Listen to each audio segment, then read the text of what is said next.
트럼프의 힘이 1.0 시대보다 훨씬 더 강력해졌다는 건데 Love to see the Prime Minister, and we will do that. It's a money machine, South Korea. 전 그때 약간 소름이 돋았어요. 트럼프의 이 어떤 특성을 정말 모르는 거거든요. 일론 머스크가 이 미국 정부를 마치 민간 기업처럼 생각하는 것 같아요. 네가 뭔데 인선에다가 지금 외교 정책까지 관여해? 라는 생각을 하게 되면, 그리고 나는 관세를 사랑한다. 그리고 관세는 가장 아름다운 용어다.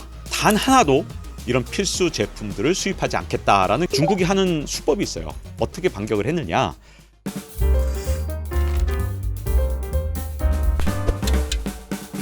이게 웬 난리지? 난리지 쇼에 오신 것을 환영합니다. 전 MC를 맡은 알파고입니다.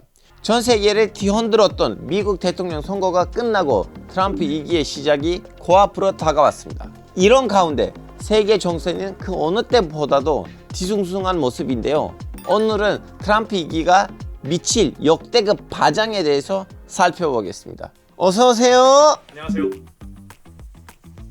기자님 오래간만입니다. 네, 안녕하세요. 네. 잘 지내셨어요? 이제 우리 둘이 너무 아는 사이고 우리 같이 방송을 많이 했는데 근데 시청자분들 중에서 모르신 분들이 있으실 것 같은데 그분들을 위해서 좀 자기소개 부탁드리겠습니다. 저는 지식경제연구소에서 소장을 맡고 있는 박종원입니다. 유튜브 지식한방을 지금 현재 운영하고 있고요.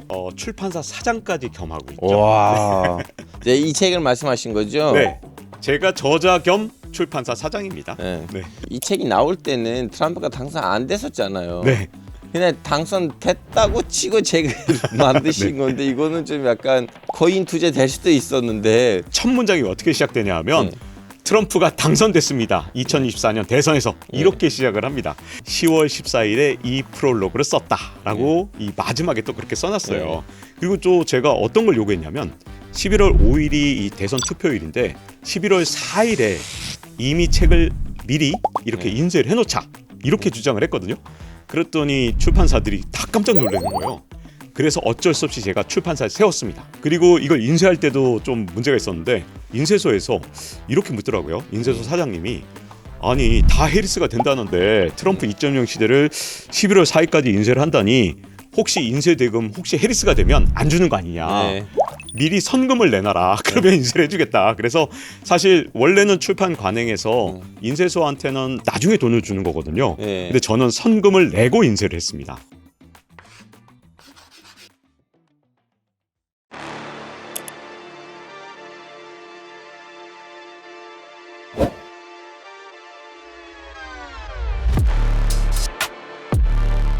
Love to see the Prime Minister, and we will do that. Happen before the inauguration day? It could, if they'd like to do that, I would do that. Yeah, I think that was a bad thing, and that brought the Koreans in. You know, North Korea, another man I get along with very well. I'm the only one that does.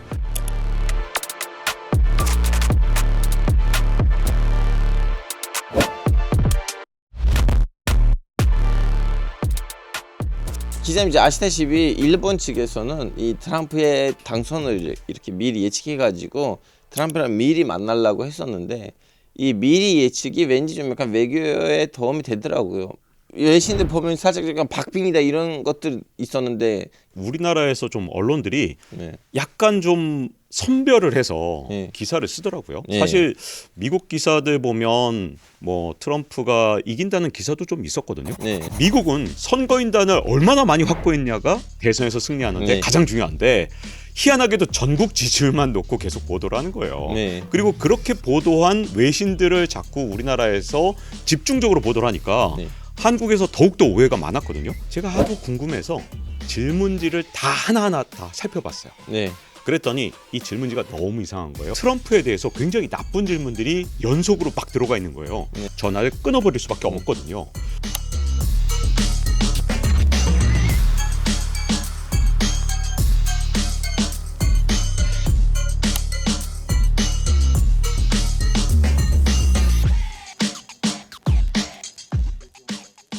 이번 대선에 좀 더 미리 대비할 수 있도록 좀 기회를 줬어야 되는데 이걸 못했다는 점에서 좀 아쉬움이 굉장히 많았거든요. 일본 같은 경우는요.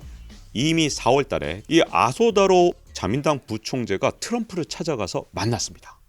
이게 정말 중요한 게요. 트럼프는 겉으로 보여지는 걸 굉장히 중요하게 여기거든요. 네. 이게 뭐 예를 들어서 물밑 작업으로 외교를 하고 이런 건 트럼프한테는 정말 안중에도 없어요. 그래서 일본은 아주 그냥 눈에 띄게 눈에 보이게 아소다로가 가서 아예 트럼프한테 줄을 댔다 이렇게 볼 수 있는데 그때 당시에 로이터 통신에서 보도가 나왔습니다.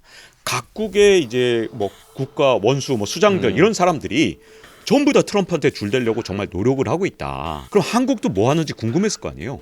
로이터 통신이 한국의 고위 관료한테 전화를 해봤다. 그랬더니 한국은 트럼프의 심기를 읽으려고 노력하고 있다. 이건 정말 큰 문제인 게 트럼프의 이 어떤 특성을 정말 모르는 거거든요.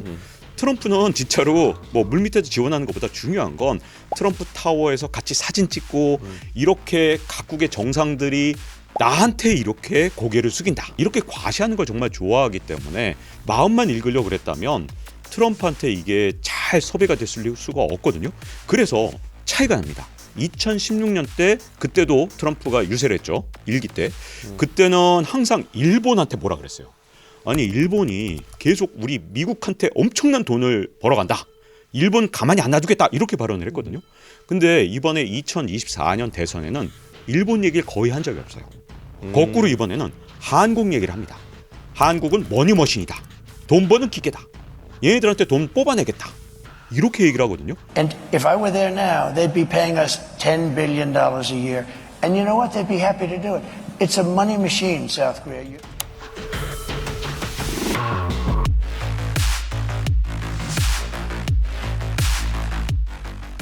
전 그때 약간 소름이 돋았어요. 왜냐하면 일본은 어쨌든 트럼프한테 만족스러운 그런 외교를 하고 있었기 때문에 아무래도 이번에 일본이 빠진 것 같고 그 점에서 우리가 트럼프의 당선을 조금이라도 먼저 알고 좀 대비를 했다.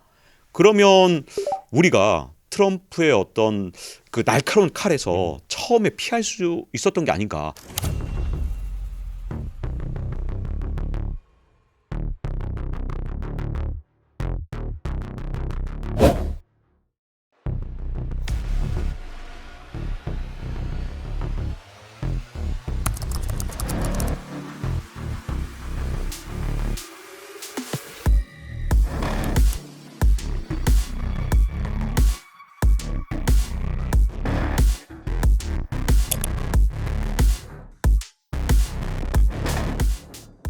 My confidence level to the economy of the United States has tremendously increased with his victory. This is double of last time, as President Trump said. Because I say, oh, President Trump is a double down president. I'm going to have to double down, you know, $100 billion and 100,000 jobs. I'm going to ask him right now. Would you make it $200 billion instead? He can actually, believe it or not, he can actually afford to do that. 트럼프 이기잖아요.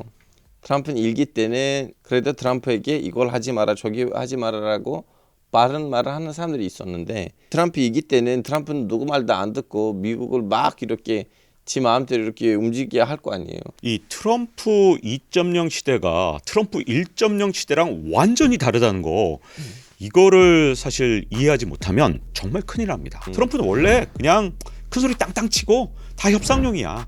그 자기 약속을 안 지킨다니까? 라고 생각을 하면 정말 큰 오산입니다. 네. 그렇지 않습니다. 트럼프는 정말 끝까지 자기 공약을 고집했고 끝까지 자기 공약을 시행하려고 그랬는데 트럼프 일기 때 힘이 없었어요. 공화당 내에서 트럼프를 반대하는 사람들이 아예 모임을 만들었습니다. 네.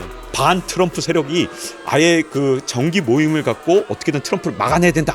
이렇게 했거든요. 그러다 보니까 공화당이 말을 안 들었습니다. 그런데 후반 2년은 더욱더 힘이 약해졌는데 그 이유가 뭐냐? 중간 선거를 미국에선 하거든요. 근데 이 중간 선거에서 하원 선거 특히 네. 공화당이 완전히 참패를 했거든요. 네. 자, 이렇게 엄청나게 참패를 하고 나면 이제 공화당 의원들이 이렇게 생각하는 거죠. 야, 트럼프가 재선될 가능성이 전혀 없구나. 트럼프 말 들을 필요가 없네. 이렇게 생각을 하게 된 겁니다. 자, 이러다 보니까 트럼프가 진짜 자기가 추구하던 여러 가지 정책들 이게 다 실패한 겁니다. 네. 자, 트럼프 2.0이 뭐가 다르냐? 저는 트럼프 2.0을 슈퍼 트럼프라고 정의했거든요. 트럼프의 힘이 1.0 시대보다 훨씬 더 강력해졌다는 건데 그 첫 번째 이유가 공화당의 자금을 대는 굉장히 중요한 전국 조직이 있거든요. 근데 그 조직의 수장이 누가 됐느냐? 라라 트럼프가 됐습니다. 자, 트럼프 성이 같죠? 네. 왜 그런지 아세요? 며느리예요. 아, 공화당 의원들은 이제 중간 선거에서 선거 자금을 많이 받으려면 트럼프 며느리한테 잘 보여야 되는 거예요. 그래야 선거 자금을 받으니까. 그래서 이제 공화당을 완전히 지배한 상태죠.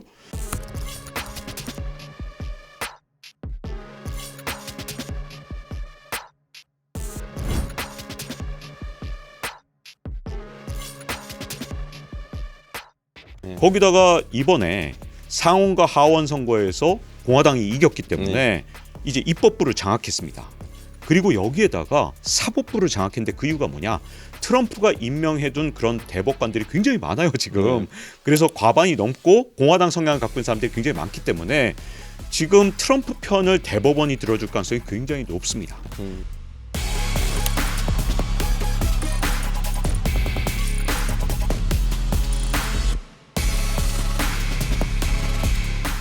자, 그러면 입법, 사법 장악했죠? 그럼 이제 행정이 문제인데 이 행정부에서 말을 안 듣던 이유가 뭐냐? 트럼프의 인맥이 그만큼 넓지가 않았어요. 네. 왜냐하면 원래 정치를 하던 사람이 아니니까 정치 쪽에서 뭐 국방부 장관을 임명한다고 해도 내 말을 들을 사람인지 아닌지 이런 걸 알 수가 없었거든요. 근데 트럼프가 그동안 4년 동안 뭐 사법 리스크도 있었고 온갖 어려움을 겪었잖아요. 네. 근데 그 4년 동안 남아있던 사람들은 이제 충신만 있겠죠. 그래서 그런 사람들을 이제 행정부에 임명하게 됐기 때문에 행정부도 완전히 장악을 한 겁니다. 일기 때와 다르게 그 어떤 공약도 진짜로 이행할 수 있는 그런 힘을 갖게 된 겁니다. 자, 그러면 이번 2.0 시대는 트럼프뿐만 아니고 트럼프 이제 장남 주니어 트럼프도 나름 큰 힘을 발휘하지 않을까요? 그게 또 문제입니다. 예. 트럼프 주니어가 아예 공공연하게 폭스뉴스 같은 데 출연을 해서 네. 당당하게 얘기하는 거예요. 네. 이번 인선에 내가 핵심이다. 네. 내가 사람 골랐어.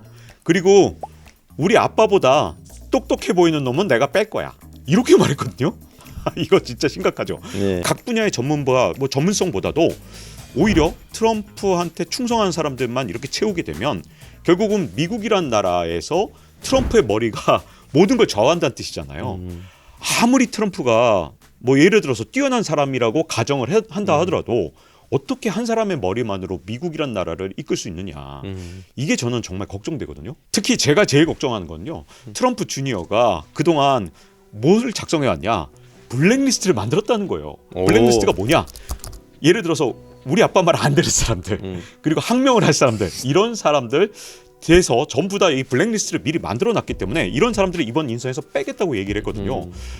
이런 것도 정말 걱정됩니다. 왜냐하면 원래 그렇게 자기 할 말 다 하는 사람들 이런 전문성 있는 사람들이 미국에도 정말 중요하거든요. 쓴소리를 하는 사람들이 어떻게 보면 정책이 잘못되지 않도록 이렇게 좀 견제를 해줘야 되는데 그런 사람들을 완전히 빼버린다면 지금 입법, 사법, 행정을 다 장악한 이 슈퍼 트럼프가 진짜 마음껏 자기가 하고 싶은 걸 할 수 있게 되고 그렇게 되면 앞으로 미국이 트럼프 일기 때보다도 훨씬 더 좀 막 나가는 그런 현상이 일어날까 봐 약간 우려됩니다. 그러니까 여기서 빼면 안 되는 인물이 안 그래도 우리 이제 일론 머스크 형인데 아시다시피 정부 효율 송부 이제 영어로는 도지 거기 이제 수장으로 임명할 거라는 얘기가 있고 그러다 보니까 이제 화제가 됐잖아요. 이걸 어떻게 보세요? 저는 이 정부 효율을 과연 만들어낸다면 네. 굉장히 좋을 것 같아요. 네. 이상은 정말 멋있습니다. 왜냐 이게 정말 중요한 게요. 트럼프는 지금 천문학적인 감세를 지금 약속했잖아요. 네. 근데 만약에 트럼프가 정부의 지출을 줄이지 못한다. 네. 그러면 미국에서 재정 적자가 엄청나게 늘어날 거고 네. 그럼 미국의 국가 부채도 또 역시 빠른 속도로 늘어날 겁니다. 그래서 저는 사실은 일론 머스크가 계속 남아서 정부를 정말 효율화하고 재정 지출을 막 줄이고 이게 우리나라한테 좋을 것 같아요. 일론 머스크가 일을 해줬으면 좋겠지만 네. 한 가지 문제가 있다고 생각합니다. 뭐예요? 일론 머스크가 이 미국 정부를 마치 민간 기업처럼 생각하는 것 같아요. 막 사람 잘라서 2조 뭐 달러를 줄일 수 있고 막 그렇다고 생각하는 것 같은데 이게 정말 쉽지가 않습니다. 미국의 공무원들도 신분 보장이 돼 있어요. 사람을 자른다는 게 정말 쉬운 일이 아니거든요.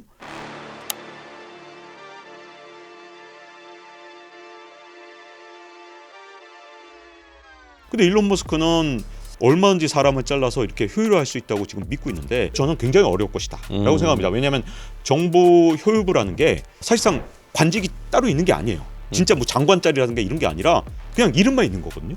활동비도 사실 일론 머스크가 스스로 마련해야 될 정도로 재정적 지원도 없습니다. 그런 힘없는 조직이 어떻게 사람을 자르겠습니까? 그것도 말이 안 되고요. 두 번째는 지금 일론 머스크가 자기가 마음대로 막 재무부 장관을 이 사람 있으면 좋겠다 막 자기가 지명하거든요. 근데 어떤 권력자든 제일 싫어하는 게 뭔지 아세요? 이런 인사권에 개입하는 거. 예. 네가 뭔데 인선에다가 지금 외교 정책까지 관여해? 라는 생각을 하게 되면 제가 걱정하는 건 일론 머스크가 조만간 트럼프하고 싸우게 되지 않을까. 그러면 정부가 효율화될 가능성은 제가 보기에는 더욱더 낮아질 것 같습니다.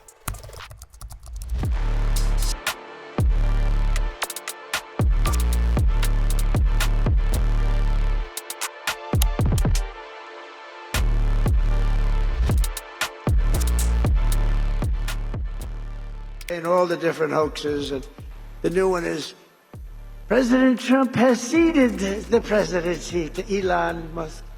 No, no, that's not happening.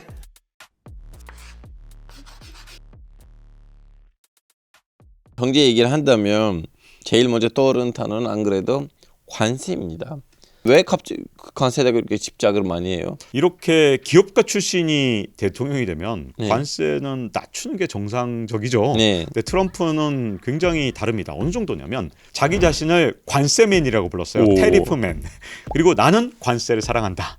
그리고 관세는 가장 아름다운 용어다. 이런 말까지 했거든요. 자, 이렇게 관세를 좋아하는데 가장 큰 원인은 저는 이렇게 생각합니다. 일단 기본적으로 관세라는 게 네. 국민들한테 보여주기가 정말 좋은 거거든요. 저는 바이든 정책이 훨씬 더 우리나라한테 무서운 정책이었고 미국한테 더 유리한 정책이었다고 봅니다. 예를 들어서 칩스법, 이 반도체 지원법 같은 경우에 아주 교묘하게 우리나라 공장들을 납치할 수 있도록 설계가 돼 있었어요.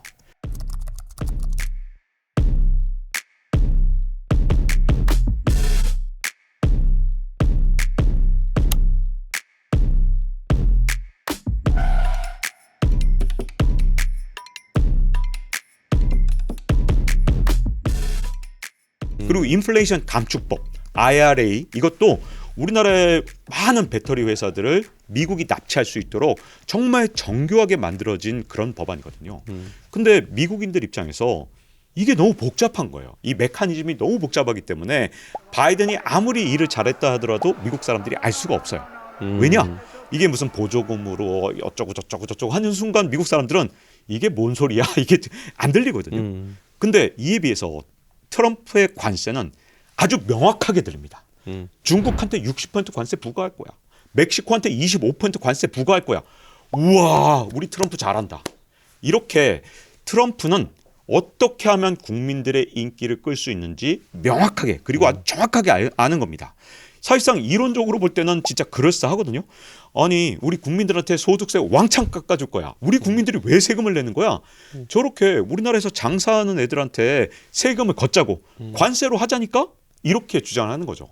근데 이게 얼토당토한 주장은 아닙니다. 왜냐하면 미국에서 사실은 건국한 다음에 거의 100년 동안 이 세금은 관세밖에 없었던 시절이 있었습니다.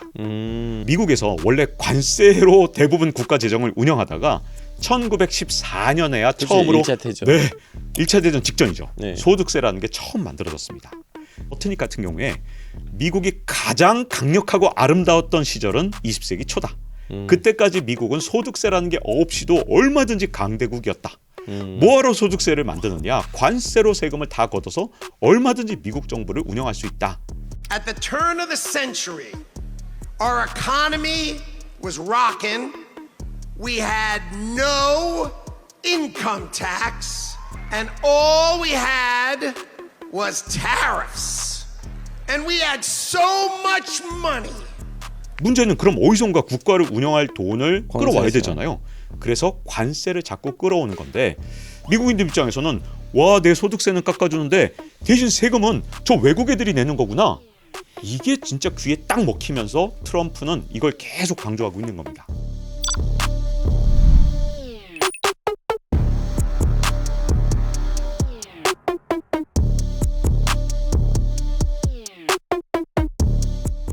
이제 아시다시피 1차 대전쯤에는 세계 공장이 중국 아니고 미국이었잖아요. 거의. 그렇죠. 트럼프는 다시 한번 미국을 이렇게 제조업의 중심지로 만들려고 하는 건가요? 왜 이래요? 사실 미국이 정말 제조업 국가로 대단한 나라였거든요. 네. 언제 그랬냐? 2차 대전 직후에 사실 유럽은 공장들이 다 무너졌잖아요. 네.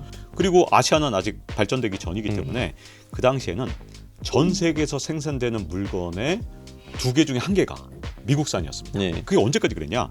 1960년대까지 그랬어요. 네. 정말 어마어마한 제조업 중심지였는데 언제부터 문제가 생기느냐? 1980년대 이제 레이건이 취임하면서부터 네. 미국 경제가 안 좋아졌거든요. 네. 근데 레이건 입장에서 이게 과연 옳았느냐는 지금 저도 잘 모르겠지만 미국 경제를 살리는 게 선택과 집중이다 이렇게 생각을 했고 제조업을 죽이는 쪽을 택했습니다. 그럼 제조업을 죽이고 뭘 밀어붙였어요? 그 대신 뭐 지적 서비스 산업이라든가 아니면 카지노 사업? 네. 원래 금융업을 키우려면 제조업이 죽는 경우가 되게 많아요. 왜 그러냐? 금융업을 키우려면 통화 가치가 높아야 될까요? 낮아야 될까요? 그 나라 돈을 자꾸 사야 되니까 사람들이 통화 가치를 일부러 올려야 돼요. 끌어올려야 되죠. 아 그럼 제조업이 죽을 수밖에 없네요. 그렇죠. 그래서 레이건 때 어떤 취사 선택을 했냐면 야 우리가 어떻게 뭐 앞으로도 계속 제조업으로 먹고 살겠냐. 그냥 금융업 중심으로 가자. 이런 선택을 하면서 제조업이 1차적으로 붕괴됐습니다. 자, 그다음에 2차적 붕괴가 언제 일어났냐? 클린턴 때인데 제조업이 붕괴되니까 이 중산층이 붕괴됐어요. 그러니까 클린턴 입장에서 이제 꾀를 낸 거죠. 어차피 제조업은 우린 망가졌으니까 중국하고 이렇게 뭐 무역 협정을 잘 해보자. 그래서 중국을 WTO에 가입을 시킵니다. 그게 어떤 효과가 있었냐? 자, 미국에 남아있던 마지막 공장들까지 다 중국으로 가버린 거예요. 네. 클린턴 때. 그러니까 미국의 지금 현재 중산층이 가장 미워하는 대통령 중에 하나가 누구냐? 클린턴입니다. 와. 러스트벨트 노동자들. 요번에 펜실베니아, 미시간, 위스콘신 네. 여기 3개 주가 전부 트럼프를 지지하는 바람에 이렇게 트럼프가 당선된 거잖아요. 이 3개 주에 원래 제조업 근로자였던 사람들의 아들들 이런 아니면 그때 젊었던 사람들 공장 다 뺏겨서 중국으로 가는 걸 다 봤던 사람들이거든요. 그래서 민주당을 엄청 싫어하게 됐습니다. 미국 사람들을 좀 이해하면 왜 트럼프에 이렇게 열광한지를 알 수 있거든요. 우리가 볼 땐 너무 이상한데 왜 이렇게 지지하지? 거기엔 다 이런 경제적 이유가 있는 거고요. 자, 그러면 제조업을 왜 지금 와서 살리겠다고 하느냐? 그게 이상하잖아요. 자, 미중 패권 전쟁을 하는데 네. 코로나 때 진짜 미국에서 충격을 받은 거예요. 자기들이 마스크 하나 못 만든다는 걸 알게 된 거죠. 제조 공장이 다 넘어가니까 지금 중국에서만 모든 공산품이 나오잖아요. 네. 근데 전쟁을 하다 보면 패권 전쟁이 반드시 이렇게 경제 전쟁만 하는 게 아니라 아니 그럼 진미 국가들이란 사이를 좋게 하고 거기로 이어가면 이제 베트남이라든가 아니면 방글라데시, 인도로 대처하고 그러면 되는데 왜 굳이 그렇죠. 다시 맞습니다. 그게 바이든이 썼던 정책이라 바이든 때 가장 행복했던 나라가 어딘지 아세요? 멕시코입니다. 멕시코. 네. 그리고 두 번째쯤이 베트남이에요. 왜냐하면 베트남이나 멕시코가 그동안 잘 성장할 수 있었던 이유가 바이든이 프렌드 쇼어링을 한 거예요. 야 굳이 미국에다 공장을 지을 필요가 있냐. 아직도 멕시코나 베트남은 인건비가 싸니까 여기에 공장 지으면 미국에 지은 거랑 비슷하게 우리가 대우를 해줄게. 이게 바이든 정책이었거든요. 근데 트럼프는요. 아니 패권 전쟁 진짜 세게 하다 보면 베트남 어떻게 믿어? 쟤네들이 중국 편 붙으면 어떡해? 이것도 첫 번째 이유고요. 두 번째는 야 뭐하러 남의 나라 잘 살게 해주냐. 그 덕분에 바이든 때문에 지금 멕시코만 엄청 잘 살게 됐잖아. 그 공장들 이제는 멕시코에 보내지 말고 우리 미국 땅에 짓게 해서 우리 미국만 잘 살자. 이게 트럼프가 바뀐 점입니다. 그래서 패권 전쟁에서 제조업 기반이 너무 중요하다는 것도 알았고 두 번째가 바로 이제 미국 사람들한테 인기를 더 끌기 위해서 그걸 통해서 미국인들의 표를 더 받기 위해서 멕시코를 우리가 찍어 누르고 우리 미국이 세계 최강의 제조업으로 다시 부활하게 만들겠다. 이런 공약을 했던 거죠.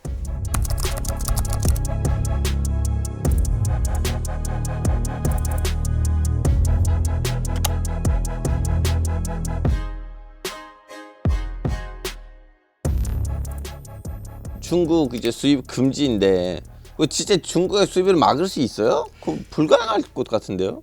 트럼프가 네. 유세 중에 얘기한 것 중에 가장 충격적인 게 중국으로부터의 필수품 수입을 완전히 금지시키는 4개년 계획 네. 이걸 발표했거든요.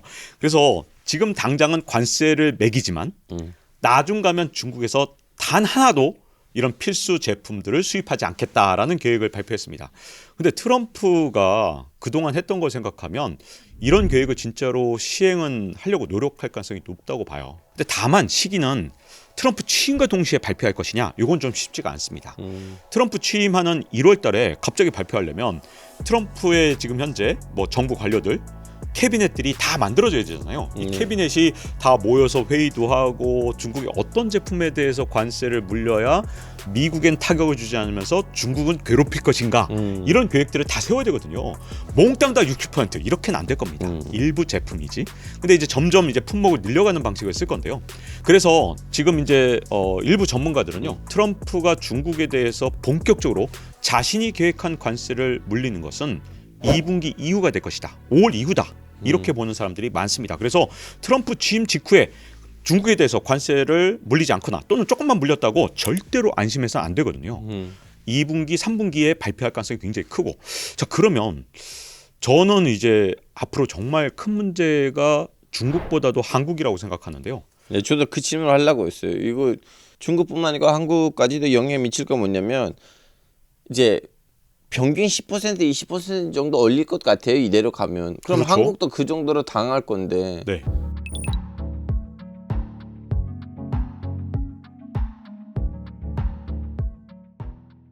그렇죠. 우리나라가 지금 미국에 대해서 흑자 폭이 굉장히 크거든요. 네.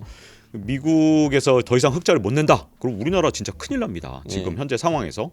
일단 우리나라에는 굉장히 중요한 싱크탱크가 있어요. 관련해서 연구하는 곳이 대외경제정책연구원이라 그래서 키예프라는 곳이 있는데, 여기서 연구한 바에 따르면 중국이 60% 관세를 매기고 우리나라한테 한 10% 관세를 매긴다. 그러면 우리나라의 수출이 448억 달러가 줄어들 것이다. 근데 대외경제정책연구원이 하나 간과한 게 있는데요.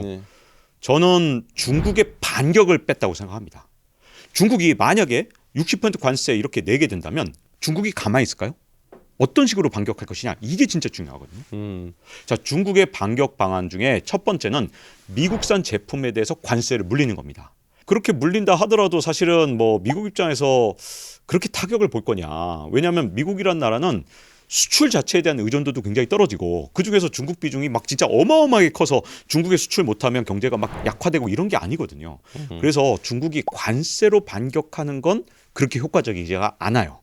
그러면 중국에게 방법은 뭐냐? 위안화를 평가절하하는 거야. 그게 제가 보기에는 가장 무서운 반격 방법이거든요.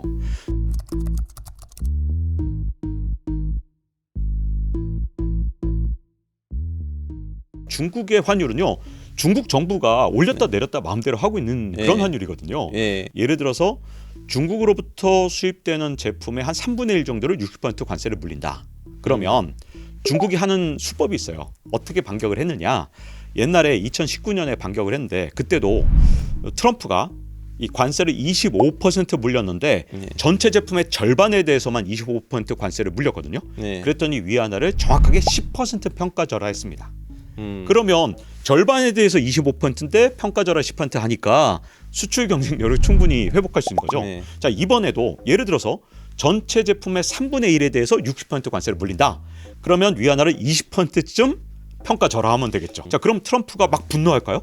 이런 나쁜 놈들이 내가 이렇게 관세를 올렸더니 너희들이 평가절하해? 이렇게 화낼까요? 그러지 않을 겁니다. 왜 그러냐? 자, 예전에는 트럼프가 무조건 달러를 약하게 만들어서 수출을 많이 해야 된다고 주장을 했거든요. 근데 이번에 재무부 장관이 된 베센트는 생각이 완전히 다른 사람이에요. 그 사람은 달러 패권이 제일 중요하다. 달러 강세가 중요하다. 재무장관을 보면 트럼프의 이번에 달러에 대한 태도를 볼 수 있는데, 아까 말씀드린 대로 60% 관세를 중국 수출 제품의 3분의 1에 대해서 물리고 위안화가 20% 절하된다. 그럼 미국 입장에서는 손해볼 게 없는 게, 자, 미국으로 수입되는 중국산 제품의 가격이 떨어지는 거잖아요. 싸지는 겁니다. 맞아요. 그럼 미국은 지금 현재 아직도 물가에 대한 두려움이 있는데, 우리가 관세를 60% 물려도 너네 물건이 싸지네. 그래서 우리 서민들은 여전히 값싼 공산품을 쓸 수 있네. 나쁠 게 없지. 그다음 두 번째는 그동안 우리는 이제 앞으로 소득세나 이런 건 왕창 깎아줄 건데, 법인세 깎아줄 건데, 야, 이거 60% 관세 물려서 너희들이 세금 내주네? 나쁠 게 없지. 이렇게 될 가능성이 커요. 그리고 달러 강세를 예전만큼 싫어하지 않거든요.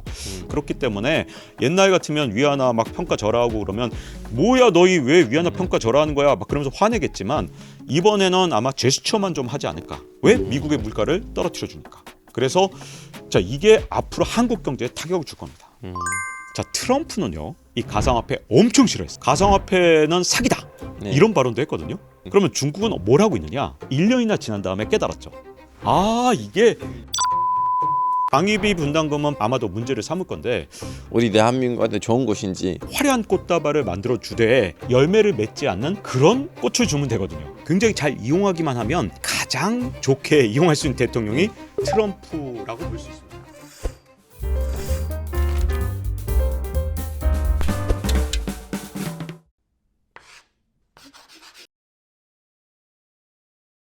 근데 우리 한국인들 특히 2030 시대는 제일 많이 관심을 갖는 주제는 안 그래도 가상화폐입니다. 네, 그렇죠. 아시다시피 우리 머스크 형님이 도박을 해가지고 이제 트럼프에다가 올인을 했는데 자기 갖고 있었던 도지코인들 거의 한 3배 올라갔습니다. 네. 당선되기 전에는 한 200원 정도였는데 지금 600원 갔다 왔다 하거든요. 자 그럼 가상화폐 어떻게 돼요?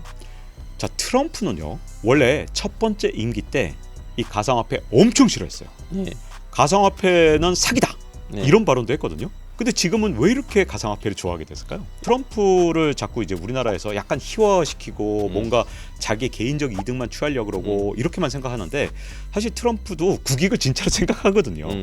그 국익하고 이 사실은 가상화폐 키우는 게 아주 밀접하게 연관돼 있습니다. 자 트럼프 일기 때 2019년만 해도 예. 세계 가상화폐 수도 그때 미국이 아니었습니다. 미국 아니었어요? 네, 그땐 중국이었어요.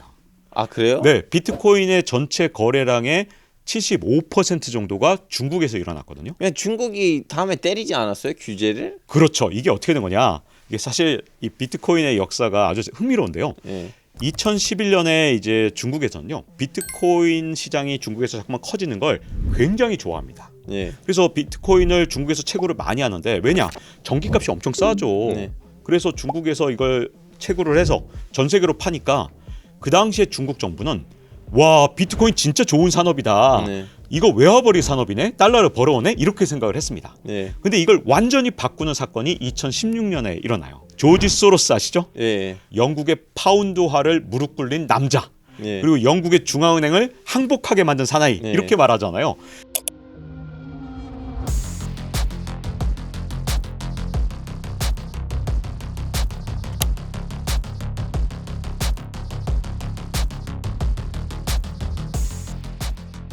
근데 이 소로스가 2016년 1월 달에는 위안화를 공격합니다. 예. 그래서 위안화 가치가 떨어지는데 네. 완전히 베팅을 해서 위안화를 박살내려고 그랬어요. 예. 그때 겨우겨우 위안화를 지켜냈거든요. 자, 그 과정에서 달러로 바꾸기만 해봐. 너희 죽어. 이러면서 막 5만 달러 이상 바꾸면 뭐 신고를 해야 돼. 뭐 온갖 달러로 바꾸거나 또는 달러를 쓰는 거에 대해서 온갖 규제를 만들어냈거든요. 2016년에. 근데 2017년에 보니까 아무리 규제를 만들어도 자꾸 돈이 새 나가는 거예요. 예. 외환 보유액이 쌓일 줄 알았는데 자꾸 줄어들길래 중국 정부에서 1년이나 지난 다음에 깨달았죠. 아 비트코인 이게 때문이다. 비트코인 때문이구나. 비트코인으로 바꿔서 중국의 이제 부자들이 요걸 몰래 해외로 빼돌리는 방법으로 비트코인을 쓴 겁니다. 그래서 2017년부터 계속 규제의 강도를 높였어요.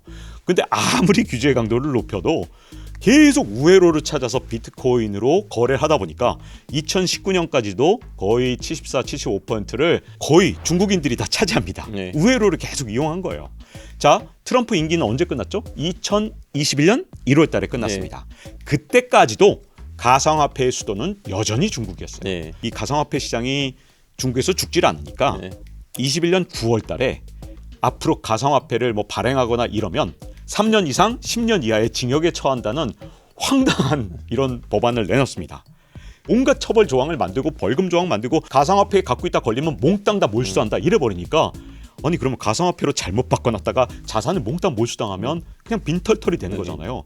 그리고 중국에서 원래 형법이 없어도 가끔씩 실종되지 않습니까? 네. 그러니 잘못 가상화폐 건드렸다가 실종될 수가 있으니 그 다음부터 중국인들의 가상화폐 보유량은 공식적으로 0입니다. 0. 제로가 됐어요. 아주 흥미로운 건 2021년부터 22년 사이에 미국인들의 가상화폐 거래량이 거의 한 0%였다가 갑자기 22년에 34%가 됩니다. 오.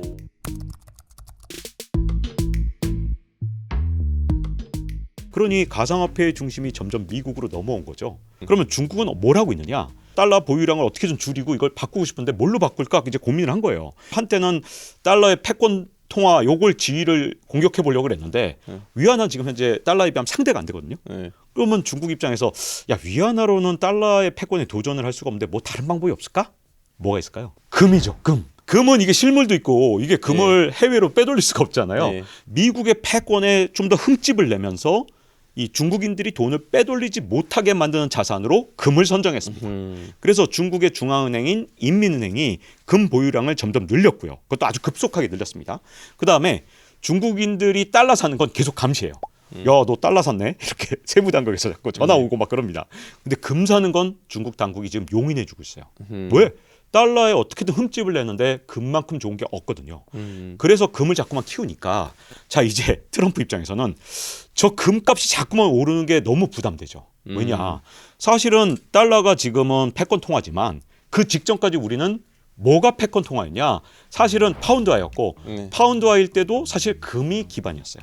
그렇죠. 1온스에다가 맞습니다. 고정시켜놨죠. 네. 그리고 달러도 고정시켜놨죠. 네.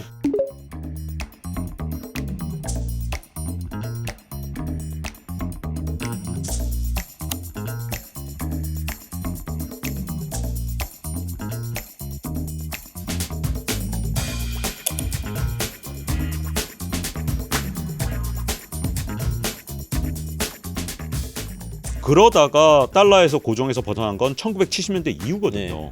근데 금이 크는 건 사실 우리 인류가 4,000년 동안 사용해왔던 화폐이기 때문에 굉장히 미국 입장에서 위험하고 걱정되는 거예요. 네. 다른 종이돈은 하나도 안 무서워요. 그래서 금값이 오르는 걸 어떻게든 바람을 좀 빼고 싶은데 비트코인을 키우면 금에서 바람이 빠져나가는 거예요. 맞아. 네. 가상화폐가 안전하고 네. 자꾸 올라가면 네. 금을 안 살 거 아니에요. 그럼 금값이 떨어지겠죠. 맞습니다. 그래서 금값을 떨어뜨리고 싶어서 정말 안달복달하던 그런 미국에서 드디어 방법을 찾은 겁니다. 원래 홍수가 났을 때 뚝이 무너지잖아요. 네. 그럼 그쪽으로 물이 확 빠져나가잖아요. 네. 비트코인을 그 대상으로 생각을 했다라고 봐야 되고 트럼프 혼자서 키우는 게 아니라 잘 보면 공화당의 싱크탱크가 비트코인을 키우고 있는데 여기는 다 목적이 있다라고 볼 수 있는 거죠. This afternoon, I'm laying out my plan to ensure that the United States will be the crypto capital of the planet and the Bitcoin superpower of the world, and we'll get it done. If crypto is going to define the future, I want to be mined, minted, and made in the USA. It's going to be. It's not going to be.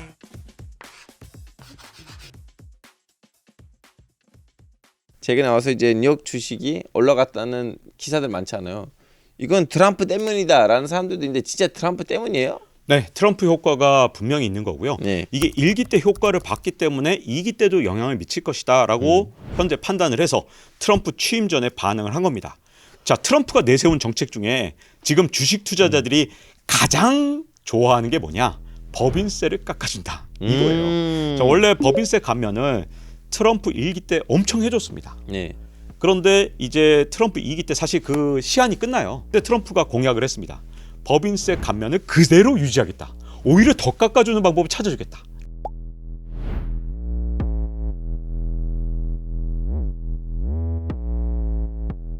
근데 1기 때랑 2기 때는 조금 다른 점이 있어요. 전 대통령이 누구였냐? 오바마거든요. 네. 오바마는 어떤 대통령이었냐면 글로벌 금융위기 때 모든 위기를 극복하고 네. 미국의 재정을 완전히 든든하게 만들어놨던 대통령입니다. 네. 그래서 트럼프가 등장을 해서 법인세를 왕창 깎아줘도 그래도 재정 적자가 크게 늘어나지 않았어요. 이번에 바이든은요 오바마랑 정말 정확하게 반대거든요. 네. 진짜 미국의 재정을 펑펑 낭비하다가 떠났습니다. 네. 그래서 지금 국가 부채가 엄청난 속도로 바이든 때 늘어났거든요. 그래서 여기서 법인세를 깎아주면 무슨 문제가 생기느냐? 나중에 이걸 국채를 발행하거나 네. 아니면 세금을 어떤 방식으로 다시 걷거나 네. 뭐 여러 가지 방법을 써서 뭔가 이 세수 펑크를 막아내야 되거든요. 네. 더군다나 이 트럼프 1기 때는 아무리 법인세를 깎아주거나 아니면 소득세를 깎아준다 하더라도 물가가 오르지 않았어요. 예. 근데 지금은 바이든 때 워낙 많은 돈을 풀어놨기 때문에 지금 이대로 여기서 감세를 더해준다. 그럼 사람들의 가처분 소득이 늘어난다. 네. 그러면 물가가 튀거든요. 제가 보기에 나중에 반드시 부메랑처럼 그 후폭풍이 다가오는데 주식시장은 거의 파블로프의 개처럼 반응해서 일단은 야 법인세 깎아주니까 주가 오른다. 여기에 반응을 한 거고요. 트럼프가 실제로 취임해서 그런 식으로 세금을 깎아주게 되면 적어도 1분기, 2분기 내로 야 이거 세금 걷어야 되는 거 아니야. 물가 오르는 거 아니야. 라는 걱정을 하게 될 거라서 3개월에서 6개월 뒤에 어떤 실제 경제 상황이 굉장히 다를 거라 약간은 실망하게 되지 않을까라는 생각이 있습니다. 반면에 우리나라 증시는 이렇게 됐어요. 미국 증시는 진짜 날이면 날마다 오르는데 왜 이렇게 한국 증시는 안 좋은가? 네.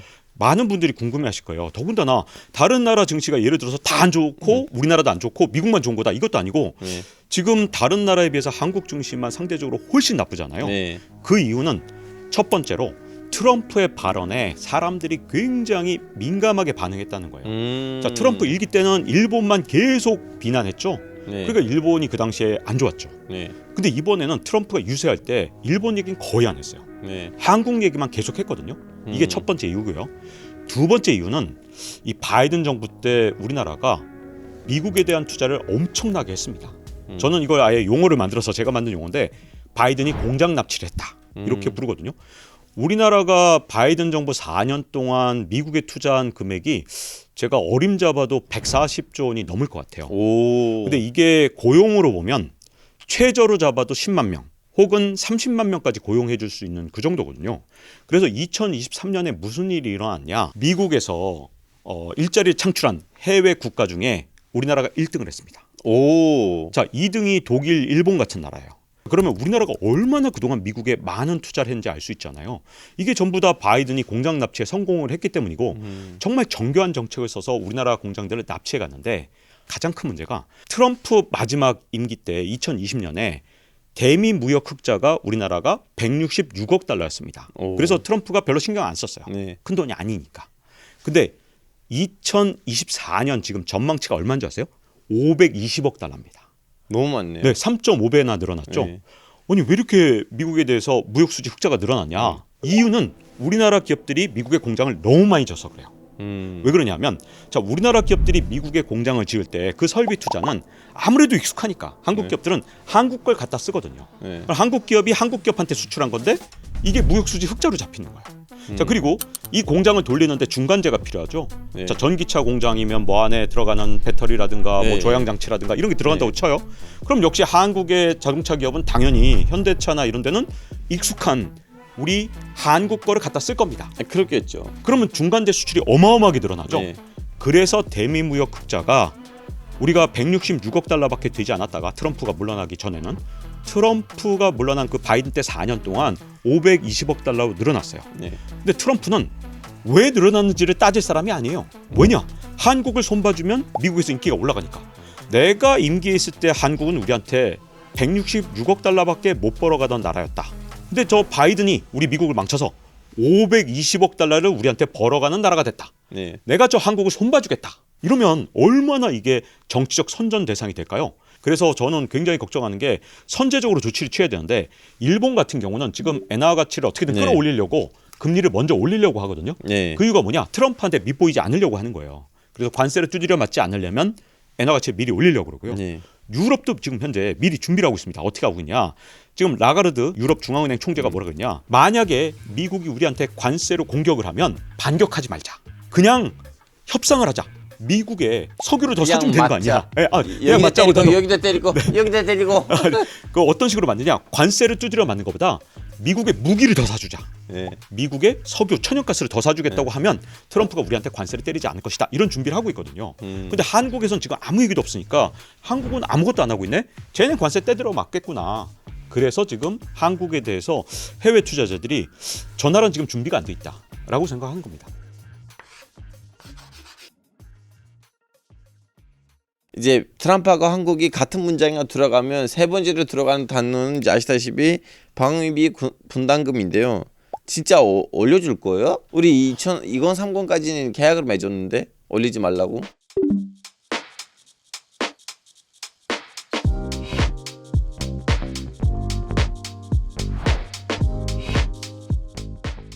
트럼프가 지금 현재 캐나다하고 멕시코하고 맺은 자유무역 협정도 무시하면서 관세 올리겠다고 하고 한미 FTA도 무시하면서 하고 있잖아요. 네. 근데 이건 협정이에요. 사실은 그래서 두 나라가 좀 의회 비준도 있고 되게 복잡한 단계를 다 거친 거거든요. 이것도 무시하겠다고 하는데 문제는 방위비 분담금은 어떤 의회의 승인이 있었던 게 아니기 때문에 깨기가 되게 쉽습니다. 그냥 깨면 돼요. 그래서 방위비 뭐 1조 5천억 원 마음에 안 들어 10조 원으로 해. 네. 그러면 우리나라 입장에서 끌려갈 수밖에 없고 그래서 방위비 분담금은 반드시 문제를 삼을 건데 South Korea, we have 42,000 soldiers there. They don't pay. I made them pay. Everyone raised hell. Biden took the deal and he said they don't pay anymore. Not since the Korea, and they're a rich country. No, we have to start. We cannot be taken advantage of any longer. 우리나라 대응책이 저는 더 중요하다고 보거든요. 자, 트럼프 입장에서는 우리나라한테 뭔가 선물만 받으면 되거든요.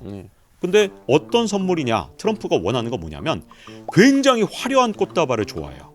왜냐하면 남들한테 과시해야 되니까. 근데 우리 한국 입장에서는 트럼프가 만족할 만한 화려한 꽃다발을 만들어 주되 근데 꽃향기가 나지 않고 열매를 맺지 않는 그런 꽃을 주면 되거든요. 우리는 차라리 이렇게 되면 국방 예산을 늘려서 미국에 F-35를 더 많이 사주겠다. 예를 들어 미국에 이지스함을 사줄 텐데 기술 이전을 해달라. 이런 식으로 우리가 선제적으로 미국한테 협상 카드를 던질 수가 있거든요. 그래서 저는 트럼프는 반드시 방위비 분담금을 올리라고 분명히 온갖 압박을 할 건데 우리가 선제적 대응을 한다면 방위비 분담금은 그냥 미국한테 두는 돈으로 끝나버리지만 차라리 국방 예산을 늘려서 우리의 무기 체계라도 훨씬 더 현대화하는 그런 방법으로 이 꽃은 화려하지만 향기나 열매가 없는 그런 꽃다발을 트럼프한테 준다면 제가 보기엔 우리가 협상할 수 있는 여지가 정말 많거든요. 지금부터 준비해야 됩니다. 근데 이 방위비 분담금 문제는 트럼프하고 한국 사이에 있는 문제뿐만 아니고 아시다시피 동시에도 유럽에 있는 문제잖아요. 자꾸 나토 회원국들한테는 야 니네들 돈을 왜 안 냈냐? 우리가 왜 이렇게 열심히 해? 니네들 돈 많이 줘야지 하고 지금 유럽 국가들 엄청 신경 쓰고 있거든요.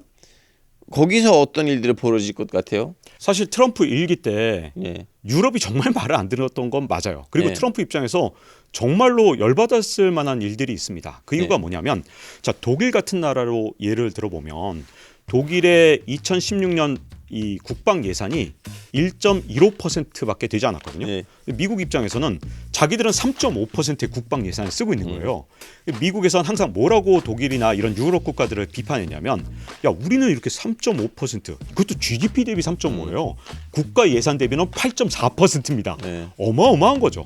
근데 독일 같은 경우는 이 GDP의 1.15%인 것도 문제지만 국가 예산 대비로는 한 2.4%밖에 안 되니까 미국 입장에서 뭐라 그랬냐? 야 너희들이 지금 국방 예산 엄청 아껴서 너희들 복지로 막 퍼주는 거 아니냐. 우리 미국인들은 지금 복지 예산 없어서 이렇게 서민들이 힘든데 너희들이 국방비 아껴서 지금 현재 흥청망청 쓰고 있다. 이렇게 미국 사람들은 봤습니다. 근데 독일이 이렇게 방위비를 쓰지 않아도 되는 건 미국이 이렇게 안보를 지켜줬기 때문이잖아요. 그런데 독일은 어떻게 했느냐. 이렇게 안보는 미국한테 맡겨놓고 천연가스를 살 때 러시아의 천연가스를 샀어요. 그래서 트럼프가 계속 경고를 했죠. 메르켈한테 어떻게 경고를 했냐. 이거 진짜 안보는 우리한테 맡겨놓고 천연가스는 러시아 걸 사? 또 러시아로부터 지켜준 게 우리야. 이건 반칙이지. 이렇게 생각을 했던 겁니다. 그래서 독일한테 계속 국방 예산을 늘리라고 압박을 했는데 메르켈이 무시했어요.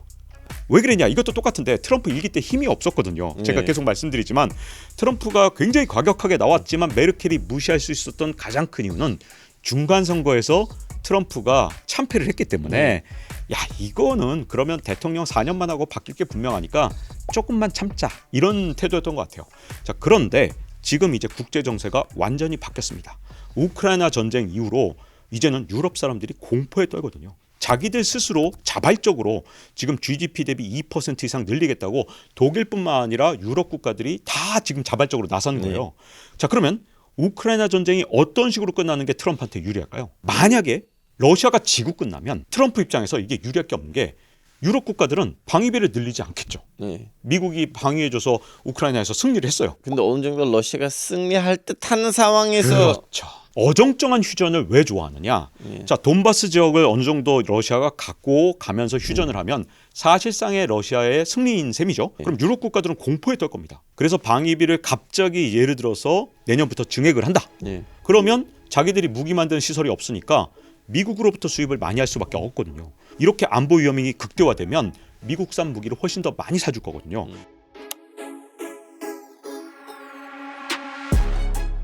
그래서 트럼프가 좀 이해가 안 가겠지만 왜 우크라이나에서 이렇게 패전한 상태에서 휴전을 하려고 하느냐. 트럼프의 노림수는 그냥 무조건 미국의 이익만 따지니까 어떻게 미국이란 나라가 이럴 수 있지? 그래도 세계 평화를 위해서 이러면 안 되지 않아?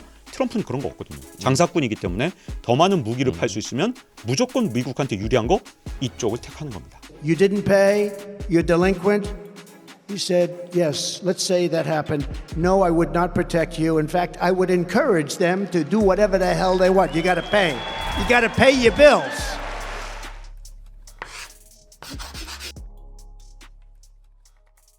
아직도 머리가 복잡하거든요. 트럼프가 당선되는 거 우리 대한민국한테 좋은 것인지 아니면 우리가 어떻게 하면 트럼프 당선을 우리나라에 유리하게끔 이용할 수 있는지 지금 트럼프에 대해서 걱정되는 점, 우려되는 점만 얘기를 드렸는데요. 네. 사실 우리가 굉장히 잘 이용하기만 하면 가장 좋게 이용할 수 있는 대통령이 트럼프라고 볼 수 있습니다. 왜냐하면 트럼프는 사실은 기업가잖아요. 그리고 딜을 되게 좋아합니다. 그리고 딜을 통해서 더 많은 걸 얻었다. 이걸 미국 사람들한테 보여준 걸 너무 좋아하거든요. 근데 트럼프가 원하는 건 진짜 알맹이 있고 이렇게 튼실한 거 이런 게 아니거든요. 겉으로 볼 때 화려한 거 이걸 원하기 때문에 자 그럼 한국도 어떻게 하면 되느냐. 지금 만약에 트럼프가 만든 어떤 게임의 룰 안에 들어가 버리면 우리는 그냥 관세 두드려 맞고 진짜 우리나라 수출은 진짜 끝장나는 거죠. 하지만 트럼프한테는 이 딜이라는 아주 놀라운 게 있기 때문에 우리가 새로운 선물을 준비하되 한국의 어떤 경제적 타격을 최소화할 수 있는 굉장히 화려한 선물 요걸 준비한다면 제가 보기에 트럼프는 결코 우리한테 악재가 아니라 오히려 호재일 수도 있거든요. 그리고 주식시장은 그걸 너무 잘 알아요. 아직까지 우리가 선물을 준비하지 못했기 때문에 한국의 코스피가 그 어떤 나라의 주가보다도 낮은 건데요. 만약에 우리가 좀 더 진취적으로 나가서 좀 더 트럼프한테 먼저 딜을 제안하고 트럼프가 만족할 만한 그런 어떤 창의력을 발휘해서 뭔가 선물을 만들어낸다면 우리나라 주가가 이렇게 헤매지 않아도 됩니다. 대표적인 게 조선산업인데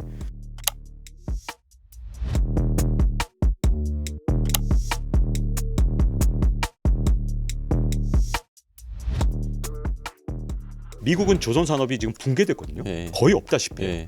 그래서 미국에서는 지금 현재 군함을 만들 수 있는 힘이 없어요. 그런 시설이 없어요. 그래서 우리나라가 선물을 딱 준비해서 미국 군함을 이런 식으로 건조해 드릴 텐데 기술 이전 좀 해주세요. 이런 식으로 할 수 있죠. 더군다나 이 미국의 군함을 수리하는 거 요거는 미국 영토 밖에서도 되거든요. 미국 군함을 아예 건조하는 건 미국 영토 안에서 해야 되지만 수리는 밖에서도 됩니다. 이런 걸 우리가 해드릴게요. 대신 우리한테 이런 걸 좀 해주세요. 대신 선제적으로. 살살 좀 해주세요. 네, 그렇죠, 맞아요. 살살 좀 해주세요. 이게 우리가 진짜 사대주의가 아니고요. 그냥 국익을 어떻게 하면 가장 지킬 수 있느냐, 그 꾀를 내는 거거든요. 현명한 겁니다. 현명한 쪽을 택해야 되는데 그거를 우리가 준비해 놓지 않는다. 그러면 트럼프의 직격탄을 우리나라가 받게 될 겁니다. 오늘 이게 맨날이지에서는 트럼프 당선 이후에 도래한 격동의 시기를 어떻게 헤쳐나가야 할지에 대해서 살펴봤는데요. 오늘의 난리지를 한 줄로 부탁드리겠습니다. 트럼프 시대는 하면 됩니다. 좋습니다. 다음 시간에도 알찬 난리지를 가지고 돌아오겠습니다. 감사합니다. 감사합니다.